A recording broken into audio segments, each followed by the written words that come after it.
বন্ধ হয়ে যাবে, জবানে তালা লেগে যাবে, তখন আমার সন্তানেরা আমাকে আব্বা আব্বা বলে ডাকবে, আমার জবানের মধ্যে কোনো আওয়াজ হবে না। মসজিদের খাটি আমার বাড়ির দরজায় এসে হাজির হয়ে যাবে।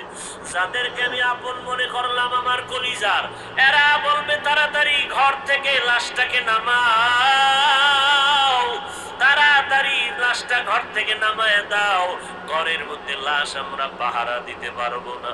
একদল যাবে তাড়াতাড়ি গরম পানি কর, চিরবিদায়ের গোসলটা আজকে দিয়া দেওয়া হবে।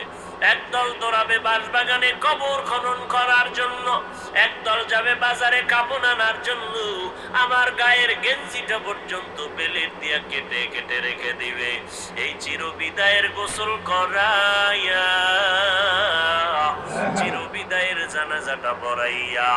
এরপরে আমাকে যখন কবরের দেশে নিয়ে যাবে বাঁশবাগান, যেখানে দিনের বেলাও যাইতে বড় ভয়, দিনের বেলাও যাইতে মনে চায় না, ভয়, সাপ বিচ্ছুর ভয়, ওই বাঁশবাগানে একা একা আমাকে সবাই রাখিয়া এরপরে পাড়াইয়া মাটি দিয়া সবাই বিদায় হয়ে যাবে। অন্ধকার কবর, বেশি লম্বাও না, ডানে বামে জায়গাও বড় কম, নড়াচড়ারও কোনো সুযোগ নাই। নবী বলেন দুইজন ফেরেশতা কবরে এসে হাজির